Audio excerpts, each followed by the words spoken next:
നമസ്കാരം, ജന്മഭൂമിയിലേക്ക് സ്വാഗതം. നവംബർ 16-ന്, അതായത് സന്ദീപ് വാര്യർ ബി.ജെ.പി. വിട്ട് കോൺഗ്രസിൽ ചേർന്നതിന് ശേഷം ബി.ജെ.പിയുടെ വക്താവ് സന്ദീപ് വചസ്പതി ഒരു പോസ്റ്റ് ഇട്ടിരുന്നു. സ്വന്തം ആസനം നോക്കി ഓടിയ വാര്യം കുന്നൻ. ദീർഘവീക്ഷണത്തോടെയാണ് ആ പോസ്റ്റ് എന്ന് പറയാതെ വയ്യ. കാരണം ഇന്നലെ മുതൽ സാമൂഹ്യ മാധ്യമങ്ങളിൽ വൈറലായ ഒരു വീഡിയോയാണ്. കോൺഗ്രസിന്റെ ഒരു പ്രതിഷേധ ജാഥയിൽ മുൻനിരയിൽ നെഞ്ചും വിരിച്ചു പങ്കെടുക്കുന്ന സന്ദീപ് വാര്യർ പെട്ടെന്ന് ചുവടുകൾ പതുക്കെയാകുന്നു. പിന്നെ പിന്നോട്ട് വലിഞ്ഞ് ജാഥയുടെ വലതുവശത്തേക്ക് നീങ്ങുന്നു. ആളെ കാണാതാകുന്നു. കൂടെ ഉണ്ടായിരുന്നവർ സന്ദീപ് വാര്യരെ കാണാതെ ചുറ്റും നോക്കുന്നുണ്ട്. പോലീസിനെ കണ്ടപ്പോൾ വാര്യർ മുങ്ങിയ മുങ്ങൽ എന്ന തലക്കെട്ടോടെ ആ വീഡിയോ പങ്കുവയ്ക്കപ്പെടുകയും ട്രോളുകൾ ഉണ്ടാവുകയും ചെയ്തിട്ടുണ്ട്. ഇതിന് താഴെ, പണ്ട് യുവമോർച്ച മാർച്ച് നടന്നപ്പോൾ ഇവൻ മുന്നിലുണ്ടായിരുന്നു, അടി വന്നപ്പോൾ കാണാനില്ല, നമ്മുടെ പിള്ളേരെല്ലാം അടികൊണ്ട് തലപൊട്ടി ചോരയൊലിപ്പിച്ച് റോഡിൽ കിടക്കുമായിരുന്നു, ഇവൻ അടുത്തുള്ള ഹോട്ടലിൽ കയറി പത്രം വായിക്കുന്ന രീതിയിൽ മുഖം മറച്ചിരുന്നു.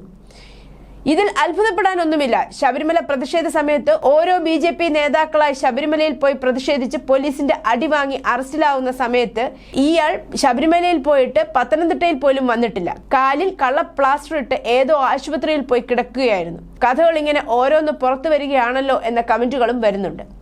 അതിനിടെ പണം പോയതല്ലാതെ കോൺഗ്രസ് തനിക്ക് ഒരു നല്ല കാര്യവും ചെയ്തു തന്നിട്ടില്ലെന്ന് ബി.ജെ.പി. നേതാവ് പത്മജ വേണുഗോപാൽ. വിദേശത്ത് നിന്ന് വന്നു കഴിഞ്ഞാൽ ഫേസ്ബുക്ക് പോസ്റ്റുകളിട്ടും ചാനൽ ചർച്ചകളിൽ പങ്കെടുത്തും സൂത്രത്തിൽ വളർന്ന സന്ദീപ് വാര്യർക്ക് അറിയപ്പെടുന്ന വിലാസമുണ്ടാക്കി കൊടുത്തത് ബി.ജെ.പി. ആണെന്നും പത്മജ വേണുഗോപാൽ ഫേസ്ബുക്ക് പോസ്റ്റിൽ പറയുന്നു. ഫേസ്ബുക്ക് പോസ്റ്റിന്റെ പൂർണ്ണരൂപം ഇങ്ങനെ: പത്മജ ത്യാഗസമ്പന്നയായ രാഷ്ട്രീയ പ്രവർത്തനം നടത്തിയിട്ടുണ്ടോ എന്ന് ചോദിക്കുന്ന കോൺഗ്രസുകാരാണ് ബി.ജെ.പിയിൽ പണിയെടുക്കാതെ വളർന്ന സന്ദീപ് വാര്യരെ പുകഴ്ത്തി നടക്കുന്നത്. സന്ദീപ് ബി.ജെ.പിയുടെ അടിസ്ഥാന തലത്തിൽ ഒരു പ്രവർത്തനം നടത്തിയിട്ടുള്ള ആളല്ല. RSSൽ പ്രവർത്തിച്ചിട്ടില്ല. വിദേശത്ത് നിന്ന് വന്നു കഴിഞ്ഞ് ഫേസ്ബുക്ക് പോസ്റ്റുകളിട്ടും ചാനൽ ചർച്ചകളിൽ പങ്കെടുത്തും സൂത്രത്തിൽ വളർന്ന ആളാണ്. 2016-ൽ മാത്രമാണ് അദ്ദേഹം ബി.ജെ.പിയിൽ ചേർന്നത്. സന്ദീപ് വാര്യരെ കേരളത്തിൽ അറിയപ്പെടുന്ന തരത്തിൽ മേൽവിലാസം ഉണ്ടാക്കിക്കൊടുത്തത് ബി.ജെ.പി. ആണ്. സന്ദീപ് വാര്യരുടെ എല്ലാ പ്രയാസഘട്ടങ്ങളിലും ബി.ജെ.പി. ഒപ്പം നിന്നിട്ടുണ്ട് എന്നുള്ളതിന് തെളിവാണ് താഴെയുള്ള സംസ്ഥാന പ്രസിഡന്റ് കെ. സുരേന്ദ്രന്റെ പോസ്റ്റ്. അങ്ങനെ ബി.ജെ.പി. അനർഹമായി വളർത്തിയ സന്ദീപ് വാര്യർ ബി.ജെ.പിയെ വഞ്ചിച്ച് കോൺഗ്രസിൽ ചേർന്നപ്പോൾ കോൺഗ്രസുകാർക്ക് അത് മഹത്തായ കാര്യം. പത്മജ കോൺഗ്രസ് വിട്ടപ്പോൾ നികൃഷ്ടമായി എന്നെ ഇതേ കോൺഗ്രസുകാർ അധിക്ഷേപിക്കുന്നു. കോൺഗ്രസ് പാർട്ടിക്ക് വേണ്ടി വിയർപ്പൊഴുക്കിയ എം ലിജുവിനെയും സതീശൻ പാച്ചിനേനിയും പോലെയുള്ള നിരവധി പേരെ തഴഞ്ഞ് പവർ ഗ്രൂപ്പ് ഒരു പെൺകുട്ടിയെ രാജ്യസഭയിലേക്ക് സീനിയർ നേതാക്കൾ പോലും അറിയാതെ പിൻവാതിലിൽ കൂടി രാജ്യസഭയിലേക്ക് അയച്ച പോലെ കെ. കരുണാകരന്റെ മകൾക്ക് രാജ്യസഭാ സീറ്റൊന്നും തന്നിട്ടില്ല. കോൺഗ്രസിൽ പ്രവർത്തിച്ച് എന്റെ ഭർത്താവിന്റെ പണം നഷ്ടപ്പെട്ടതല്ലാതെ, കോൺഗ്രസുകാർ എന്നെ സാമ്പത്തികമായി വഞ്ചിച്ചതല്ലാതെ ഞാൻ സഹായം ചെയ്തിട്ടുള്ള പാവപ്പെട്ട കോൺഗ്രസ് പ്രവർത്തകരെ ഈ കൂട്ടത്തിൽ ഉൾപ്പെടുത്തുന്നില്ല. കോൺഗ്രസ് പാർട്ടി എനിക്ക് ഒരു മഹത്തായ കാര്യവും ചെയ്തു തന്നിട്ടില്ല.